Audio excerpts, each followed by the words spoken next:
Thank you. Everyone can hear me okay. As stated, my name is Sarah Rhodes. I am the Waterway and Wetland Permit Intake Team Coordinator at the Wisconsin DNR. So as stated in my introduction, my role is to assist customers through our permit application process, which is utilizing the water ePermitting system. So this presentation is intended to share with you the permit application process and what you need to know as a customer potentially applying for a permit to complete a successful online application. But before we dive into the permit application process, first off, you have to determine what permit do you qualify for based on the project that you are intending to complete. One moment. There we go. So a little bit about the DNR jurisdiction over waterways. So the DNR does regulate any impact to a navigable waterway below the ordinary high water mark. The ordinary high water mark is a point on the bank or the shore that leaves a distinct mark. It can either be by erosion, destruction, or vegetation, but it's an easily recognizable characteristic. We define a navigable waterway as any waterway that has a defined bed bank and it's possible to float some type of watercraft. If you have a project that may impact any waterway below that ordinary high water mark, we have a 3-tier authorization that depends on the impact, expected environmental impact on what you qualify for. We do offer exemptions for some projects. We also offer general permits, and we offer individual permits as well. So diving into exemptions, we're specifically looking at Chapter 30 Wisconsin State Statute, and we do offer exemptions for a small group of waterway activities. However, there aren't any exemptions for any waterway that is classified as an ASNARI waterway, and that stands for an Area of Special Natural Resource of Interest. These are typically trout streams, any outstanding or exceptional resource. It's a classification determined by the department. So being in Northwest Wisconsin, most of the waterways are classified as ASNARI. But how do you determine if your project may meet the waterway exemptions? First off, you do need to determine that classification of the lake, river, stream, the water body that the project will take place on. The easiest way to do so is utilizing our surface water data viewer. This is a public access web mapping software that we have. You can locate your project area, and then we have what we call layers that you can turn on. They're little checkboxes to see if your waterway is ASNARI. We also look for public rights features as well, or labeled as PRF. You also, of course, need to know the design of your project. So how large will your project be? What materials are you going to use? And if you're unsure how to come up with this information, we recommend that you consult a professional or a contractor to determine the design of your project to meet your needs. Once you know the classification of your waterway as well as your design, we do have exemption criteria checklists. You can access those on our Waterways permit webpage. And if your project meets all of the exemption criteria, you will then qualify for an exemption. However, you can't meet 90% of it. It is required that you meet all of the criteria. At that point in time, you can go ahead and implement your project.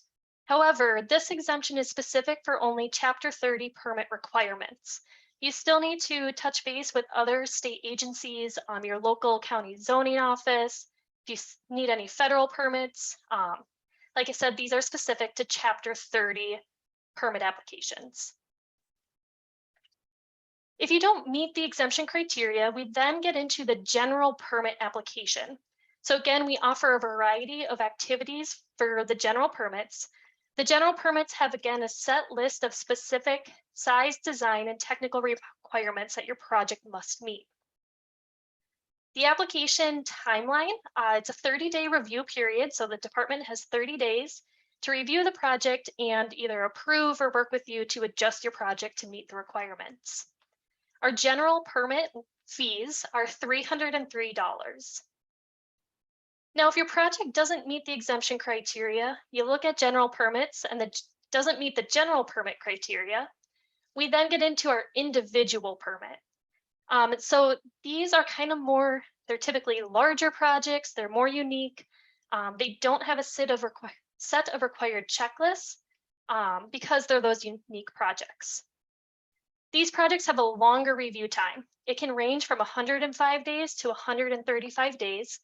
There is a public comment period that is included within that timeline, which could potentially lead to a public hearing. That's why there's a range of days. If there's not a public hearing, you're looking at that 105. There is a public hearing, takes you a bit longer, and it's that 135-day period. The fee for an individual permit for waterway project is $603, so it's about double the general permit. There's an optional $130 fee that the DNR, you can pay the DNR to complete that public notice component on your behalf. That's optional, so fees can range from $603 to $733 if you would like to select that option. Once you identify the type of application or the type of permit that best suits your project, then we get into the application process. So there are different stages that your application goes through. We have the draft stage. That's where you as the customer, you will utilize our water ePermitting system to apply for an application. And that's what most of this presentation is going to focus on. I do want to highlight though, there's more to the process than just submitting an application. We then have the intake stage, and that's where my team comes into play. We will review the application and determine if it's complete. If so, we then set it on to review.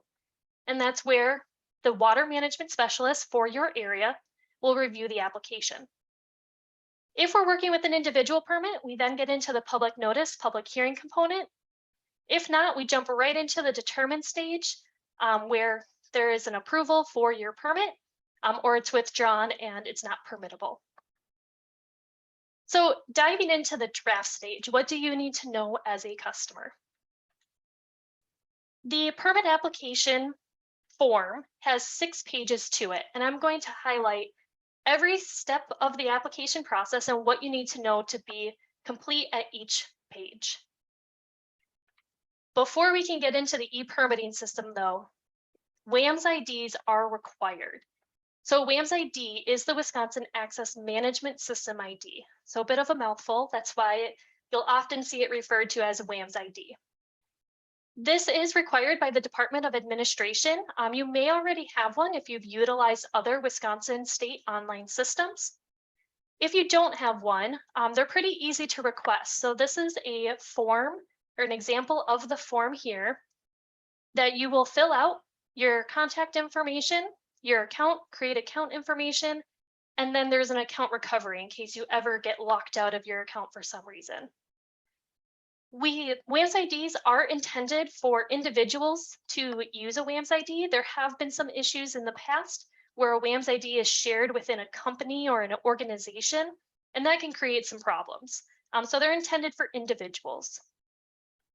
Because it's monitored and maintained by the DOA, if you do have any questions or any issues, there is the help desk with the Department of Administration to help problem solve any WAMS ID issues. Once you have a WAMS ID, then we can jump into the water ePermitting system. So this is a little screenshot of our water permit applications webpage on the Wisconsin DNR site. It's a page that has great information regarding all of our permit applications. To begin an application, you're going to select the second link, Begin. That will then prompt you to utilize the public access and use your WAMS ID to log in. So you'll get a username and password box that you need to fill out. I do want to highlight that we have some links on the right-hand side here to help problem solve any issues you may have. If you click on the questions, it does expand and provide some information as well as links to help answer the question associated with that link. Once you are logged into the water ePermitting system, this is your dashboard. So this is where all of your information for all of your applications will be stored. It's kind of your home base in the ePermitting system. So we have your draft applications in the middle of the page. And then on the left-hand side, there are a lot of links. I'm going to highlight a couple of them. First, taking a look, there is a link for your WAMS account information. So if you're ever logged in and you're wondering what was my email associated with this account, you can go ahead and click on that, and it provides your name and email, like I said, associated with your WAMS ID. I also want to highlight our Ask for Help feature. This is also known as our issue tracker. This is where you can submit any questions regarding permit applications or assistance to complete an application. We have this template here to complete the topic. You can attach any file, and then we ask for a description. The more details you can provide in our issue tracker, the better. That helps us pinpoint maybe where the problem is, and we can get your questions answered even quicker.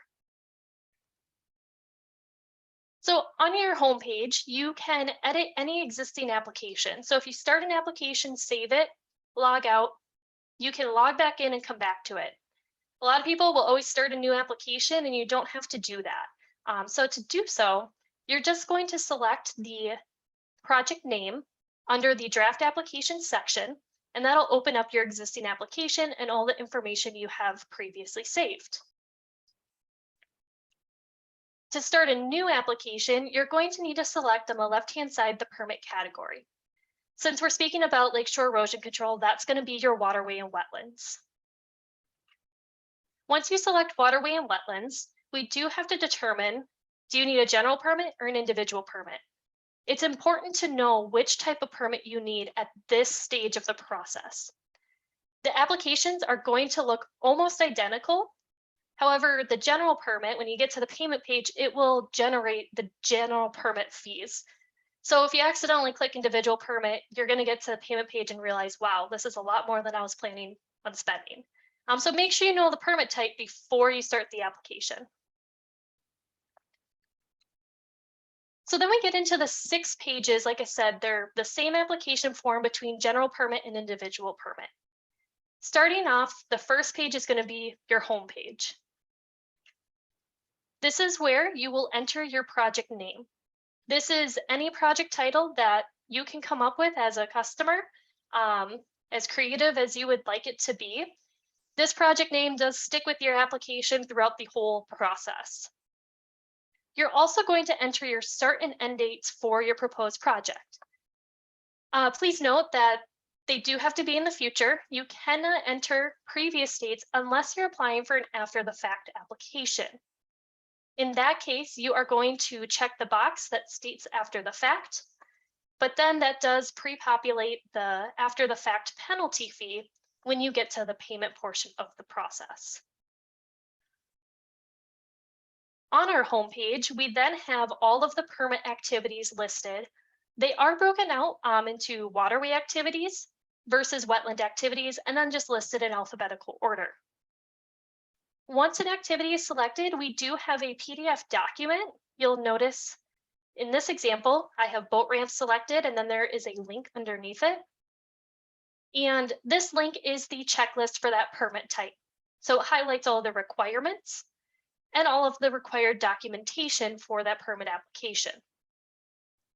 You are able to select multiple activities and apply for multiple permits within one application, as long as they're all associated with the same project. So you can check as many activities as you would like on this page that apply to your project. So once you have created started the home page, you've done the project name, the start date and end date, and the activity, you officially have a draft application saved in the ePermitting system. And it's going to appear under that draft items section on your home page. The next page in the application is our contacts page. And there are 3 sections on our contacts page. First off, we ask for the landowner information. All applications that are submitted are recorded under the landowner. So with that being said, contractors, if they're filling out the application on your behalf, they should not be listed as the landowner. We then have the applicant section. So if it's possible that you're the the landowner's not applying, you have some assistance, this is where you would fill out your information if you're assisting someone in the application process. If it's the same as the landowner and you are also the applicant, we do have a checkbox that will pre-populate the information for you, so you don't have to type everything again.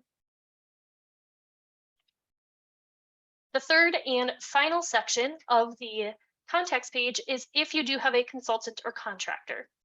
You will select the type, whether they're a consultant, contractor, agent, and then fill out their information.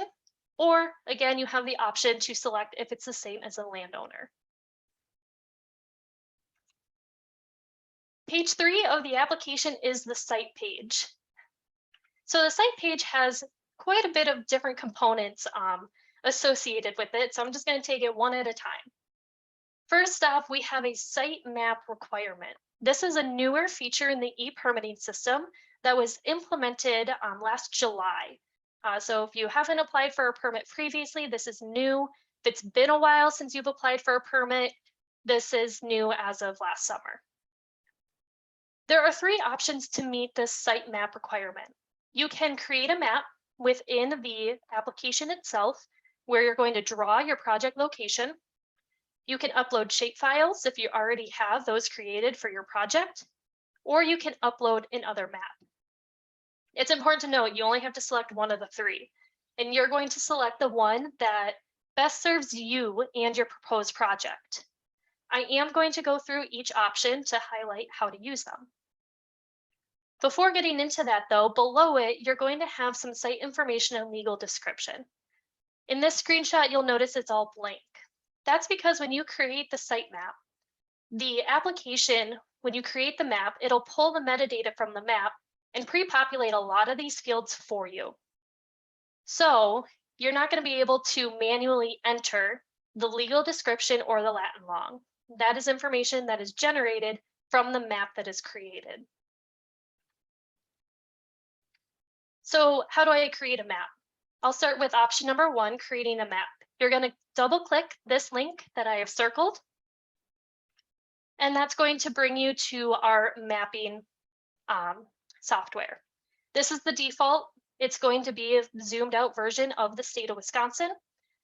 And I'm going to highlight this left-hand blue bar is where you're going to do all of your steps to create the map.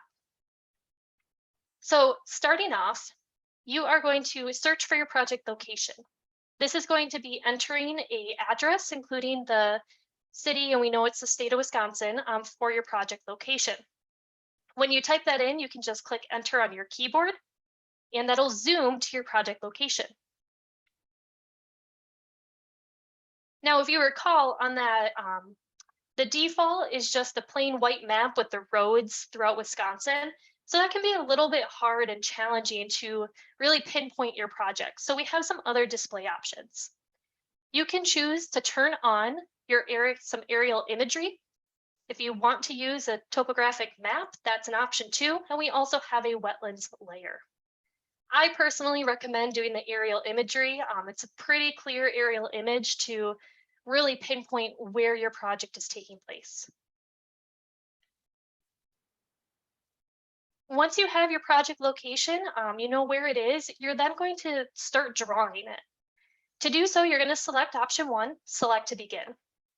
By clicking number 1, when you hover your cursor over the mapping area, you can click to start drawing. And by doing so, a red line is going to appear on your map.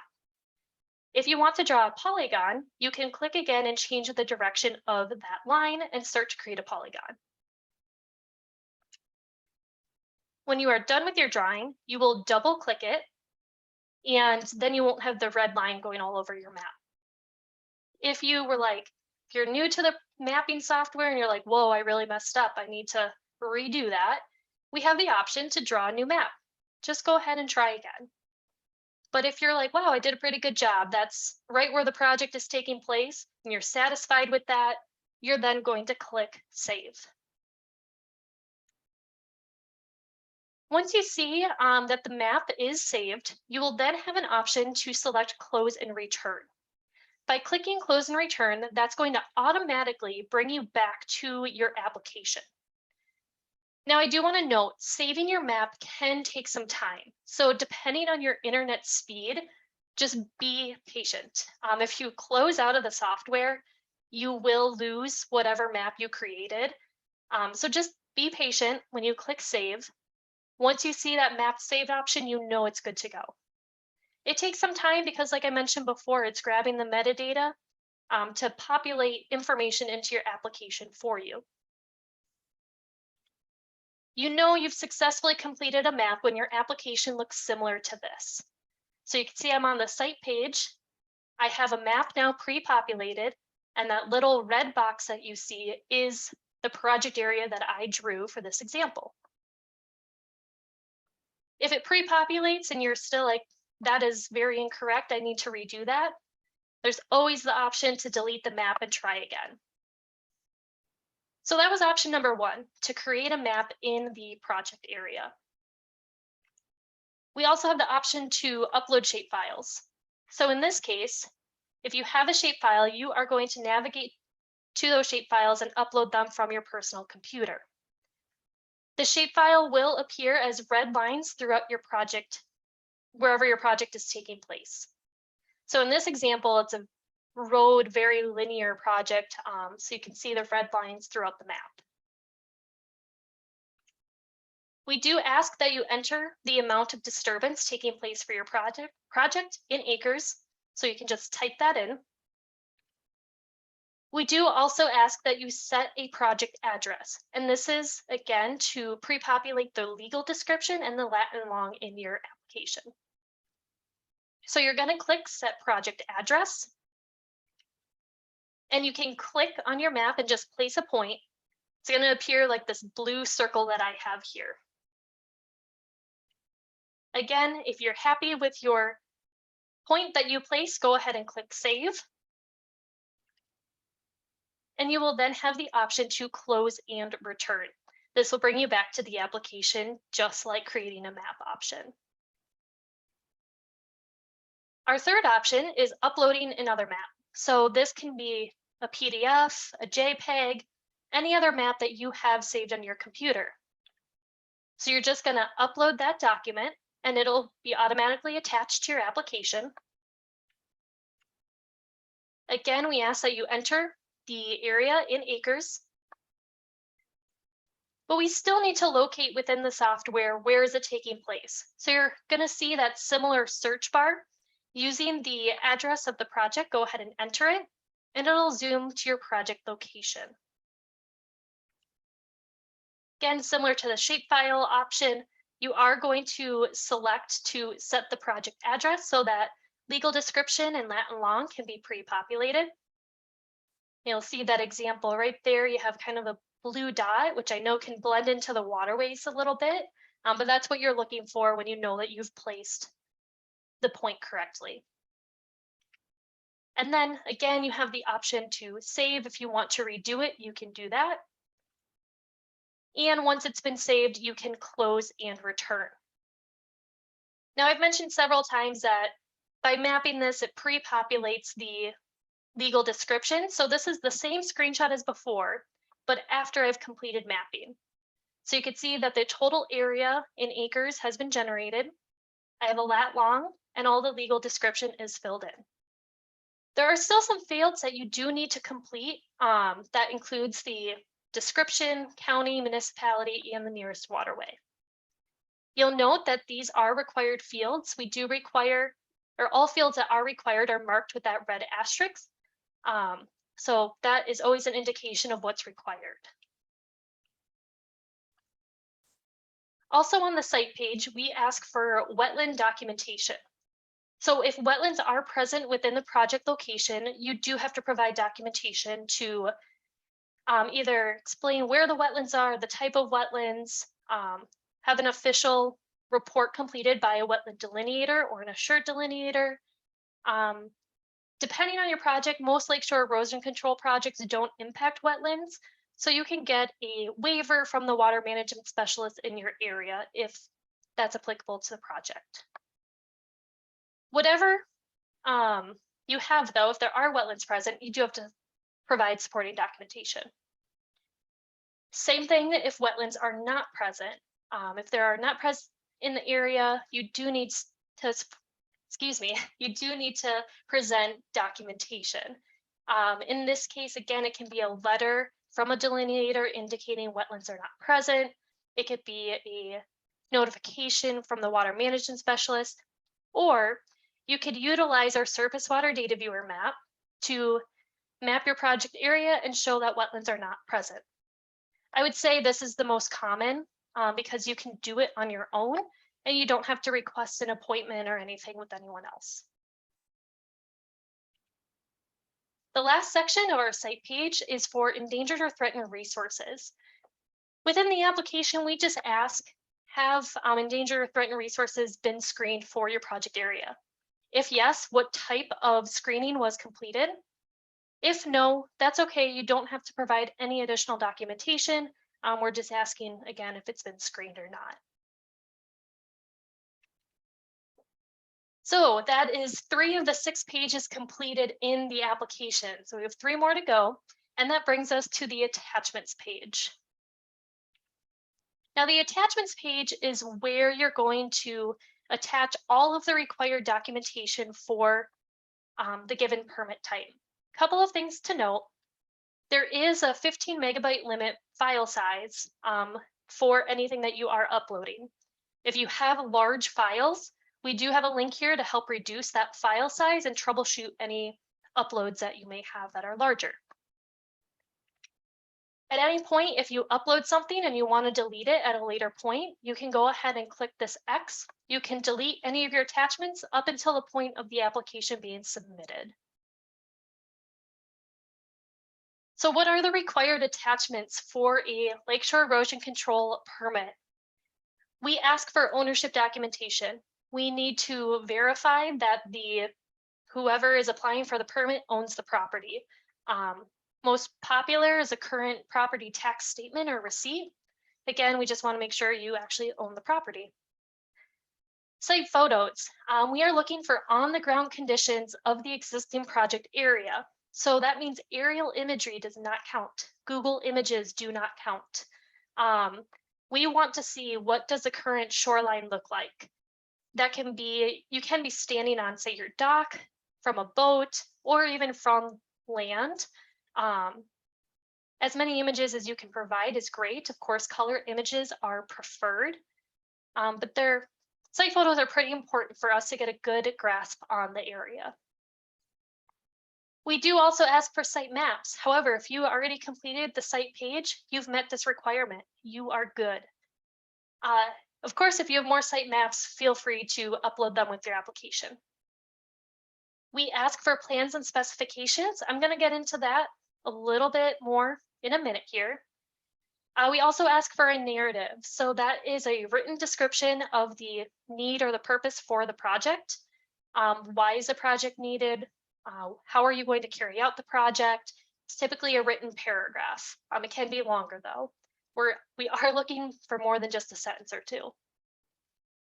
Now, the next 2 bullet points I have here are specific to lakeshore erosion control. Erosion control permits, we do require a vegetation plan, and that's because native vegetation is required to be seeded above the ordinary high water mark. That's part of the permit. So we want you to have a plan before submitting that application. We also require an erosion intensity worksheet. This is embedded in the application, or you can utilize a wave energy calculation, but we prefer that erosion intensity worksheet.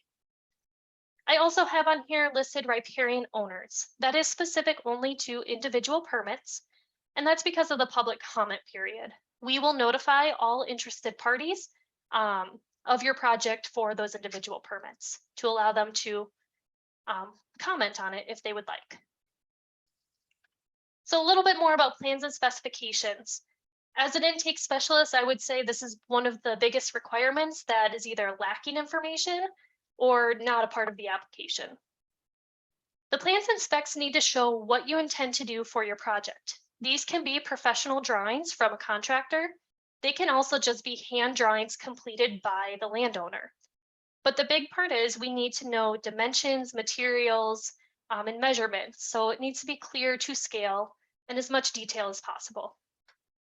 It's also required that we have a top view of the project location as well as a cross-sectional view. So this screenshot here is a cross-section example that the department has come up with to hand out to customers, and you can reference this as you create your own for your shoreline and project. Of course, we do have the right as a department to require any or request any additional information to evaluate the project. So if we need more for the plans and specifications, we will reach out and ask. The erosion intensity worksheet. As I mentioned, the erosion intensity worksheet is embedded into the application when you select a lakeshore erosion control project. So it is on the attachments page. You can go ahead and click Edit Form, and that will bring up the worksheet. The worksheet includes on the score, enter the scores on the far right-hand side. And by entering those scores based on the category, it will generate an erosion intensity score for your property. On the attachments page, I do want to highlight some tips and tricks. These are questions that we often get or errors that we see in applications preventing people from moving forward. So on the attachments page, you do have to upload that supporting documentation for the wetland component. It's important to note that you need to enter in the drop-down the type of documentation that you are uploading. If you leave that blank, the system indicates that as a missing field. So just in the drop-down, select the type of documentation that you are including. Sometimes people need to add more files. For example, site photos. We do like to have more than just one photo of a site. So to add more, there's going to be a blue button at the bottom of that section that you can click, and you'll see that you can then add additional fields to upload more images. However, what if you get to the point that you're like, oh no, I added too many files, I need to get rid of them. I don't need to upload that many images. To do so, you are going to click in the area, so you'll see that this blue box kind of highlights that field. On your keyboard, you could select Control Delete, and that will delete that field. Or you can click on that arrow directly and you can remove that photo. Once you have completed the first 4 pages of the application, so that is the home page, the contacts page, the site page, and the attachments page, we then can move on to the payment page. If you have any missing information at any point in those 4 pages, you are not going to be able to proceed to the payment page. If that's the case, we recommend go back to each page. At the bottom of each page, there is going to be a list of missing information, and it'll indicate what is missing on that page. However, once it is all completed, then you can move on to payment. As I mentioned at the beginning of the presentation, we do have different fees for different permit types. So fees vary between waterways and wetland permits, as well as general permits versus individual permits. Because we are looking at lakeshore erosion control, that is going to be our waterway permits. So you're looking at that 303 and 603 fee. After the fact applications, that is going to be, our penalty is double the application fee. So if it's a general permit, but it's an after the fact, that's going to be a $606 fee. And same thing for individual permit, you're going to double that. 2 optional fees I want to highlight. We do have an expedited fee. It is a large fee. It is a $2,000 fee on top of the application fee for an expedited decision. Now, this expedited decision has to be a mutually agreed upon decision date by both the applicant and the department. So if the department does not have the capacity to make a decision quickly, as requested by the applicant, we will refund that $2,000 fee. We also have that optional fee for the public notice. Again, specific only to individual permits, but that adds $130 on top of the application fee. So how do you complete payment? This is a screenshot of the general permit payment page. You are going to select the number of permits needed for the proposed project. In this case, I did do an example of both a waterway and a wetland permit to highlight that you'll see a subtotal for each type of permit. And then you do have a total due at the bottom. Once you have the correct total generated, you will then select Pay Online. And we do utilize complete payment, I should say, through US Bank. So by paying online, you do leave the ePermitting system. You are going to be directed to the US Bank webpage. It is a secured and confidential payment process. However, with that being said, that leaves the department as limited with how much we can assist through the payment process. Applicants have the option to select one of three methods to complete payment, and that is either with e-check, a credit card, or a debit card. And here are two screenshots of the payment page that you would complete on the US Bank page. Now, once payment is completed, you will receive an email confirmation that payment is completed with a confirmation code. That does not mean your application is submitted. I would say this is the #1 mistake that we receive throughout the application process. You have to take that confirmation code and enter it back into the ePermitting system application form. So at the bottom of the payment page, you now see a confirmation number field. Once you enter your confirmation code into that field, you can then proceed to our sign and submit page. Before we get to the signature page, I do want to highlight that we do have the option for some permit applications to qualify for fee exempt. Any waterway project that is partially or fully funded by a state or federal agency may qualify as fee exempt. It's important to note if it's a city or county that does not meet the fee exempt qualifications. We do have a form to fill out if you are requesting or saying that you do qualify for fee exempt, and documentation for proof of funding is required. Last page of the application after you've completed payment is that signature page. So the signature page, you need to read the terms and conditions, and you will then select this checkbox that you are accepting those above terms and conditions. By doing so, this collects your WAMS ID information and generates a timestamp to then generate a signature for the application. We utilize your WAMS ID information to protect the customer from any identity theft, and that will generate the signature into this field that you see here. At that point, you can then go ahead and submit and send to the DNR, and you will receive an email confirmation that you have successfully submitted. So I do want to note, you're going to receive 2 email confirmations throughout the application process, one for completing the payment and one for actually submitting the application. At this point, I'm going to revisit this page of what's next in the application process. We've now covered the draft stage, so that's done. Your application is now at the intake stage. Again, that is where my team comes into play. The permit intake team, we have 5 days to review your application and determine if it is in fact a complete application. During this process, you don't have access to your application, nor can you view it on the public search page. We review the application, make sure it's the correct permit applied for, it is considered complete. If it is, we will email you an acknowledgement letter that we have accepted your application, and we will let you know who it is being assigned to for review. If your application is considered incomplete, we will then let you know and we will ask for the missing information or documentation.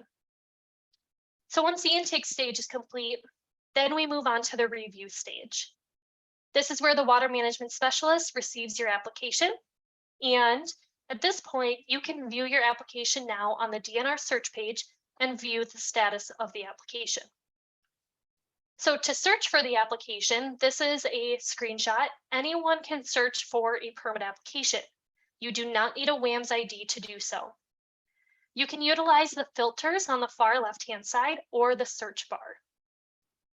Once you have searched for an application and you have found what you are looking for, you will select the link under the application column, and you can view all of the documents that were provided in that application.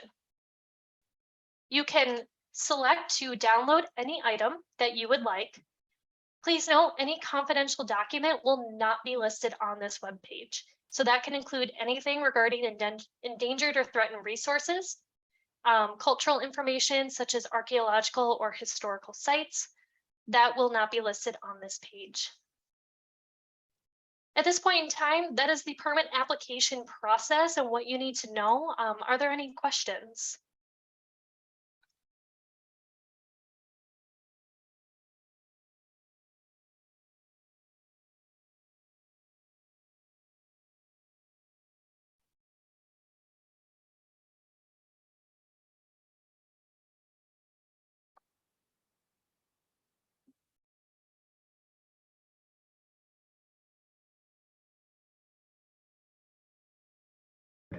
Use that process she just described, is that correct? So the question was, if your neighbor applied for a permit, I was unmuting at the same time as trying to listen, then what was the rest of your question? How would I find out whether my neighbor applied for a permit? How would he find out if his neighbor applied for the permit? So if it is a general permit, neighbors are not notified of the application. You can view the application through that search page that I just showed at the end there. If it's an individual permit, when you get to the public comment portion of the application, all neighbors are notified of the application. So neighbors are really only directly informed if it's an individual permit. Yes, we have a technical expert here who would like to add. And Dan, I don't recall your last name. Could you just repeat? Yeah, my name's Dan Green, and I'm on the sewer office. All of Wisconsin. In addition to what Sarah just said, if you're on a water body that is eligible for an exemption, the landowner is not required to submit any paperwork. If they meet the eligibility standards, they're good to go, and it's not required that they fill out any forms or anything. So if you're on a non-as-known water, you've got a riprap project going on, likely you are not a record. And like I said, if they meet the eligibility standards, they're going to be compliant. All I wanted to add.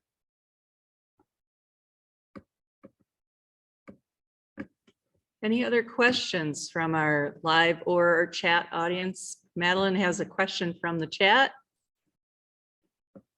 Do you search for permits by address? I'm sorry, I was unable to hear that question. She said, do you search for the permits by address? You will actually search by applicant name. I would say that's the easiest way to do so on the public search page. If you don't know the name, you can search by the filters, which would be the permit type and the county. Okay. Any other questions from audience members in person here? And how's our chat doing, Madeline? So, Dan, did you have any other comments you'd like to share? You can also search by water body and county. Yeah, we'll ask you to come to the podium because this microphone is for our Zoom folks as well. And we don't want them to miss out on your expertise.